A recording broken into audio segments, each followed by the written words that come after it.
Coffee Conversations. Thank you so much for joining us. I am Joaquina George, the Family Engagement Specialist for Cumberland County Schools. And today our special guest to talk about child nutrition services is Ms. Shayla Bannister, who is the Director of Operations for Child Nutrition of Cumberland County Schools. Thank you, Shayla, for joining us and sharing us some valuable information for families. Thank you for having me. I'm excited to be here. So we're going to go ahead and jump into the conversation.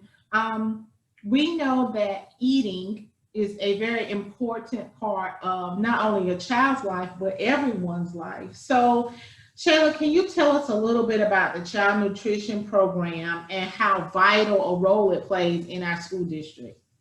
Absolutely. We are a group of school nutrition professionals, and our goal each and every day is to provide students with healthy, balanced meals so that they can succeed in the classroom and beyond the classroom. Our program, two cornerstones of our program are the National School Lunch Program and also the School Breakfast Program, which is administered through USDA. But I'm going to bring out my coffee mug because you asked why is it vital, and in my on my coffee mug it says it's the first step to learning, and so that's something that we hold dear to our hearts here at Child Nutrition. Okay, so with the schools being closed and the pandemic, COVID-19 really changed every aspect of what we do. And during the pandemic, child nutrition services was important to not just our school district, but to the community. Can you tell us how that was even possible? Absolutely. Throughout this pandemic, USDA understood that it was important for us to feed as many children as possible. And so from school closure all the way up to August 31st, we have been permitted to operate underneath the summer food service program. And what that allows us to do is it allows us to serve children, all children, at no cost, regardless of where they're enrolled at. And then it also provided us the opportunity to serve children without us obtaining an ID number, so on and so forth. So long as they're a child, they were able and permitted to receive a meal from us, breakfast and lunch. That was excellent. So how many families do you think, or children do you think, participated in the food service program with the unexpected closing of schools because of COVID? So since March, from March until August 31st, you all have been providing breakfast or lunch for children who may or may not have been Cumberland County School students. So do you have an estimate of how many students you think you all have served up to this point? Absolutely. At our peak of service, and of course, our goal is always to just spread the word, to make sure kids know we're here for them and we want them to eat with us. So at our peak, we served about 15,000 meals a day, and currently we're serving around 12,000 meals per day. That's a lot. It is. It is. You all are working. I tell you, we want to serve even more. So we're excited to be a part of your program because we just want to spread the word to let parents know and guardians know that we're still here for them, and we want them to participate in our program. So whatever we can do to make it as simple as possible, we want to get the word out because 15,000 is good, but we want to serve even more than that. Absolutely. So we know that there are going to be some changes effective September 1st to child nutrition services. What are those changes going to be and how will they impact families? Very good question. Starting on September the 1st, we are no longer permitted to operate underneath the summer food service program. We will begin operating underneath the traditional National School Lunch and School Breakfast Program. And so to make things simple, basically what that means is we have to operate just as if the kids were in the building. And so some people say, well, what does that mean? That means that when children want to receive a meal, we'll be serving children that are actually enrolled in Cumberland County schools. And so that is one of the biggest changes that we're going to see come September 1st. Okay. And if I'm a parent or caregiver, daycare, because students are learning remote, Not all of them are with their parents during the day. Parents are working. So if I'm a caregiver, daycare provider, babysitter, and I am trying to pick up lunch or breakfast for a student, what information do I have to have after September 1st in order to be able to make that pickup?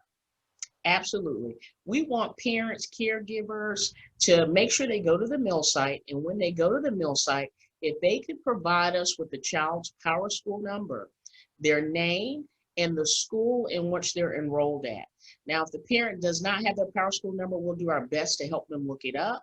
But we need to make sure we have that information to be in compliance with the USDA mandate. And so if they provide us that information, then we're able to be accountable for those meals and enter it into our point of sale system. And the only thing that we ask for caregivers, for parents, to make sure if they have a caregiver that will be coming up to pick up meals for their child, which is completely fine, we just need to make sure that the parent fills out a permission slip, just letting us know, hey, I'm going to have someone else picking up these meals for my child. How can they get that permission slip? They can either go on our website and print one off and bring it to the mill site, or we have those permission slips available at the mill sites as well. Okay. So just an additional question based on the pickup at the meal site. Does it have to be the child's traditional school that they pick up their meal from? So if they're, let's say, staying with grandma during the day, can grandma pick it up from a meal site that's close to her home? Great question. You can pick up a meal from any site. And that's one of the reasons why we'll be asking parents what is the school that they're enrolled at to make sure we are able to account for it. But you can pick up a meal at any meal site. It does not have to be the site in which your child's enrolled at. Perfect. Thank you. Thank you so much. So if families need to update information regarding their child's lunch, how do they go about doing that at this time? If what we want to encourage parents to do is to fill out a new free reduced lunch application. If they fill out that application, it gives us all the updated information that we need, and it also allows us to extend benefits to them as quickly as possible. Mm-hmm. And so how do they get a meal application? They can either go onto our website and they can click a link where they're able to actually fill it out online. It's a digital application. Or if they prefer a paper application, they can go to any mill site, ask for a paper application, and they actually return right back to that mill site and turn it back in. But we're asking parents to try to do their best to make sure that we have it by September 28th, just because we want to make sure we get the benefits as quickly as possible. I also want to highlight the fact that if your child is enrolled in a CEP school, no application is needed. I just want to reiterate that. If they're enrolled at a CEP school, no application is needed. If they need a list of CEP schools, that's also listed on our website. But if they're not in a CEP school, we want to make sure that they fill out a lunch application as soon as possible so we can go ahead and get it processed and extend those benefits out. Perfect. Thank you, Shayla, for giving us some valuable information for families. Things are changing, and we want to make sure that families are aware. We want to make sure the babies eat every day to make sure that they're able to continue to focus and get their work done for their virtual learning. So we want to make sure that they have food available for them. So thank you so much to you and your team for your work. Is there anything else that you think needs to be shared with families about the Child Nutrition Program? Absolutely. I just want to remind parents that even if their child is not enrolled in a CEP school, our non-CEP schools actually participate in universal free breakfast. So please come out. Breakfast is one of the most important meals of the day, as we know.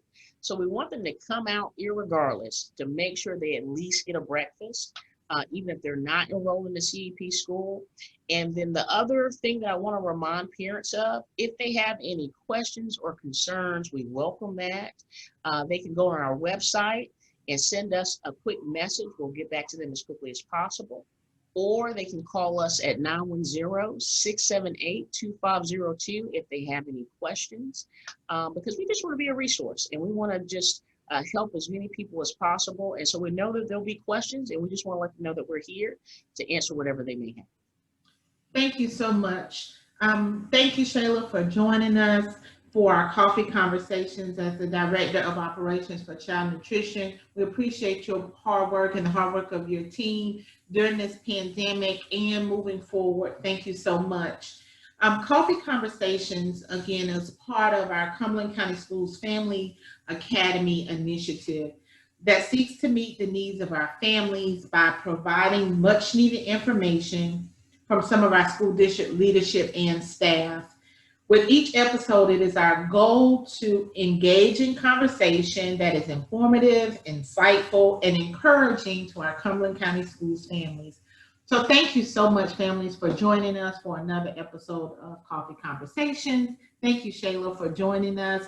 Next time, join us for our next topic. You bring the coffee and we'll bring the conversation. Have a good day.